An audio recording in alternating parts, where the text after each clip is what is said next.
Hey everybody, so welcome back to Jim Bob's Garden. So today I want to talk about to till or not to till. Should you till your garden? Should you not till your garden? Okay, first off, I'm not the guy that makes that decision. You make that decision. But some of the disadvantages and advantages. One of the disadvantages to tilling is it will destroy the underground habitats. It will expose parts of the soil that have gotten lots of nutrients perhaps, and lots of underground life going on inside of that. I mean, it's like going through with a tornado and destroying all of the homes that were made by all of the bugs, the snakes, everything. You might kill lizard eggs, just a lot of downsides to tilling. On the flip side, and if you do a no-till garden, good on you. But on the flip side of that, one of the things that we have a problem with down here in Northeast Florida is with the nematodes, root knot nematodes. Now, one of the best things for root knot nematodes is to expose them, and they're microscopic little tiny animals that will mess up a lot of things. So one of the things that you can do to kill nematodes is to expose the dirt, to the underground dirt, to air and to sunlight, which is what happens when you till. Okay. But like I said, it will kill off all kinds of other things, the basic life under the soil as well. All right. The other reason that I do it here in particular, one is this is very sandy soil. This is just the natural dirt that I have slowly been amending with more and more compost. You can see my wheelbarrow back here. I put 5 wheelbarrows full of compost into this area. Nice heaping wheelbarrows full. And I've done that, most years. I've been slowly trying to really improve this part of my dirt. This also used to be a fire pit and so on, so there's some charcoal that's in the compost, so there's a lot of other things, a lot of nutrients in the soil here. And things have grown fairly well here. I was not real happy this year with my Egyptian spinach, my kale, and a few other things that didn't want to grow fantastic out here. Now, part of that was due to lack of water, and that was on me. But I have elected to go ahead and till here, and I'm going to plant onions. I've got 2 different types of onions that I'm going to plant, and I'm going to try and get that done before I lose the sun. We've got probably an hour or 2 of sun, so let's get to planting. All right, so today I'm going to be planting onions. It's actually Halloween. All right, nothing is as scary as onions. Makes people cry and everything. But anyway, so I'm going to be planting now. These are short day onions. You want to plant short day onions down here in the Jacksonville area, or basically anywhere in the southeast, primarily because we have to grow them in the springtime or in the fall. Actually, you need to plant them in the fall and grow them through the winter and into the spring, and that's when we have the shortest days. The reason for that is if we leave them in the ground too long, like all the way into summer, like you will find in a lot of other places, when you start getting the long days, so thus the long day onions, when you do that, they'll start to rot out and they'll go bad. All right, so we're going to go ahead and plant them from seed. I've done this before and failed, and I've done it again and succeeded. So last time I did it, it was a success, so I'm going to go ahead and go back with that again.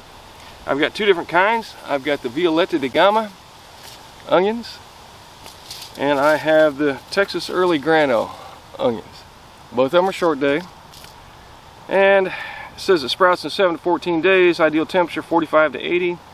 Seed depth is 1/4 inch, 4 to 6 feet apart, or 4 to 6 inches apart. They are frost hardy, and minimum sun is 6 to 12 hours.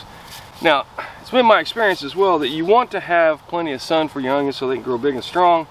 They don't have a lot of leaves like some other plants do to gather in the sun, so we really need to make sure that there's some place where they're going to get plenty of it, particularly because they're a short, we're planting them as a short day.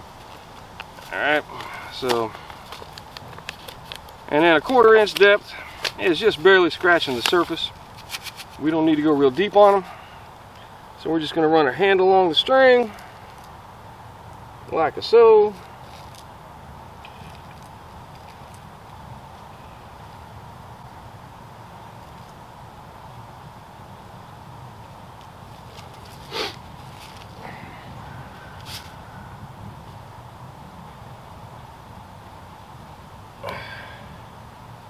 Now there's various ways that you can plant onions, or that you can get onions to plant. Okay, you get seed and do what I'm doing. Okay, you can get seed pretty much anywhere. Now usually the problem here in Florida, at least, is that by the time you can get seeds, because you know everybody's got all the Christmas crap out right now, by the time you can get seeds, you're going to probably be too late to get them planted by seed. All right, so you might want to order them online like I did. I got these particular seeds from Baker Creek, and what we say, 4 to 6 inches apart. All right, and we're going to try and individually sow these because I don't have a ton of seed. Now, one of the issues, you got to kind of keep track of where you're at, because if you don't, what will end up happening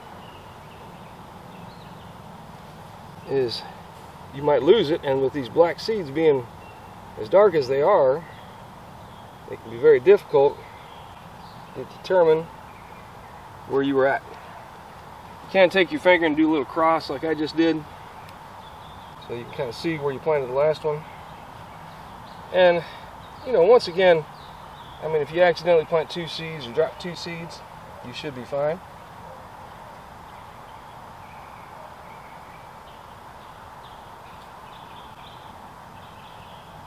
Like that one was 3. All right.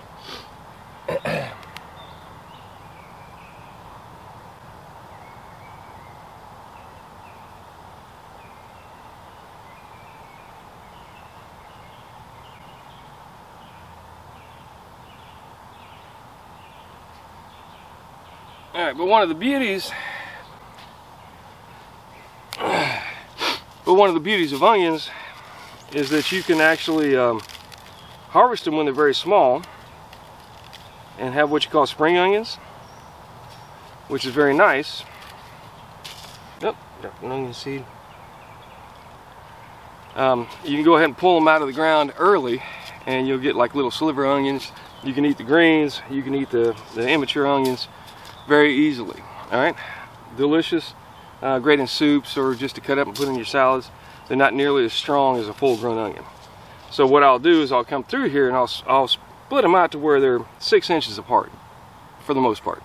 All right, so you give them, you know, yay long-ish, and that'll give you plenty of room for them to have lots of nutrients from the surrounding soil and so on. All right, so let me get these tagged, let me get these covered, and then we'll plant some of the other ones as well. Well, actually, I'll continue on with that in a little bit. All right, but that's how you go about planting your onions. All right, so next we're going to plant garlic, and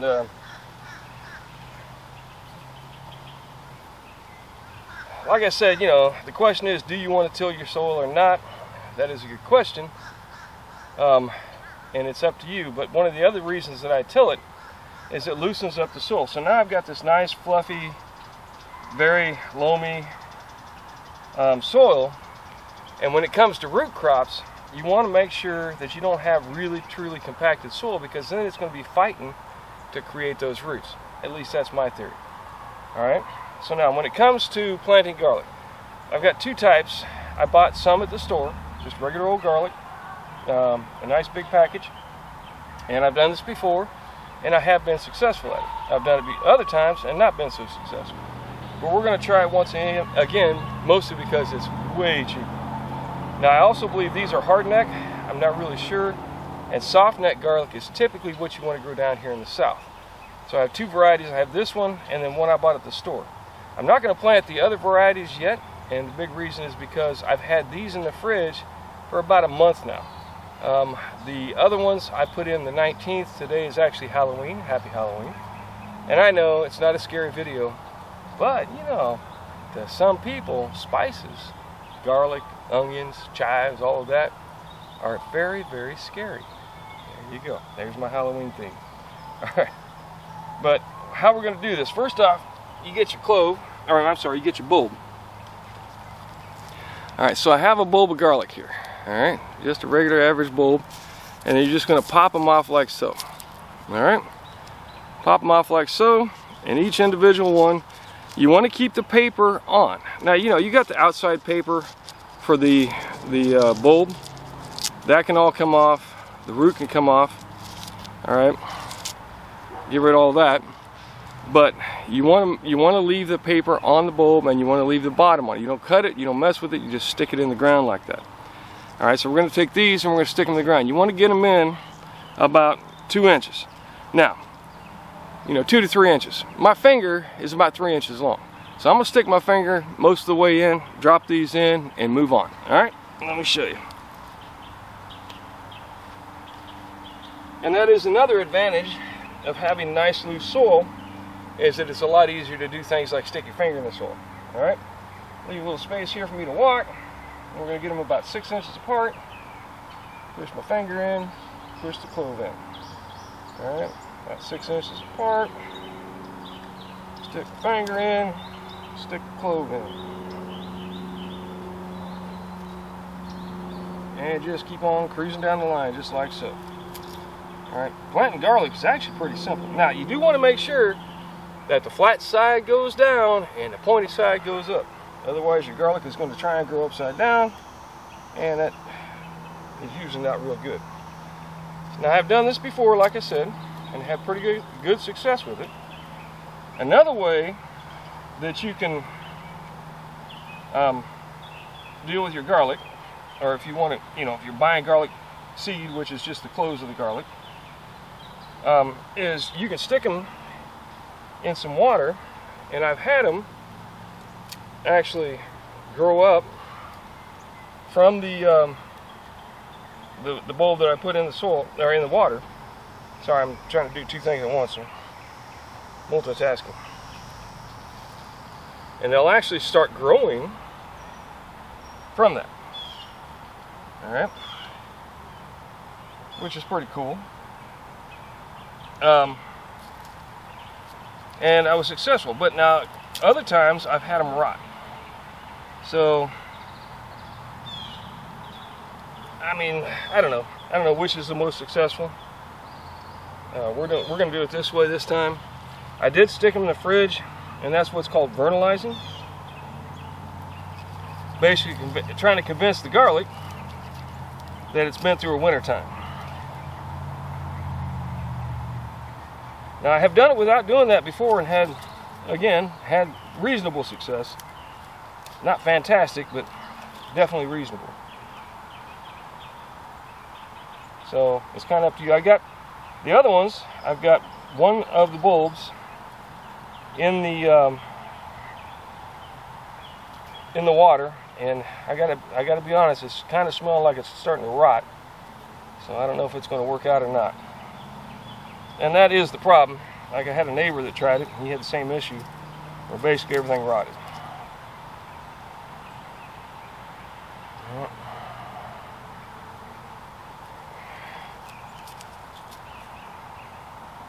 There we go. All right, that's my garlic. Now I am going to finish the rest of this bed with onions and garlic. Now, one of the other things I did is that I took some cilantro, which I have a, what do they call it? Companion planting chart that I go by in my little notebook. And it says that they are ambivalent to each other. They don't really care if they're planted close together. But I took some cilantro seed and I sprinkled it everywhere. And I've had cilantro volunteer in here before. But by sprinkling it everywhere and then tilling it, there's going to be some randomly here and there that hopefully will pop up, and we'll have some cilantro to go with. Okay. Oh, the horror. Cilantro too? You know, I never realized that for some people, cilantro smells like soap. I mean, tastes like soap. Like my kid. That's one of the problems there. I mean, I've never had the issue, but apparently it's fairly common for people to have that issue. But if not, you want to make things taste like Mexican cooking, cilantro is the deal, man. That is some good stuff. Alright, well, I got a lot of planting to do, so let me go ahead and get going on that. Thanks for stopping by. Do me a favor, give me a like and a subscribe, and let me know what you think. But most importantly, grow something. Man, there's nothing going to be better than if I get all of this garlic and onions and then some cilantro all in one spot in here it's just going to be fantastic. I can come out here, grab what I want. Now, I'll harvest all the onions and the garlic all at the same time, and then basically dry it out. And I'll show you that when we get to it. But it will be nice to be able to come out here and also get some cilantro. And then right over here, I've got my greens growing up, which we'll hopefully show you beginning of next month when we talk about what to plant in November. All right, which is just a day away. I don't know if I'll do a video today, but sometime in the next week. All right, well, like I said, thanks for stopping by. Y'all take care. Grow something. Get something growing in your yard. You'll thank yourself later on. All right, come back and see me.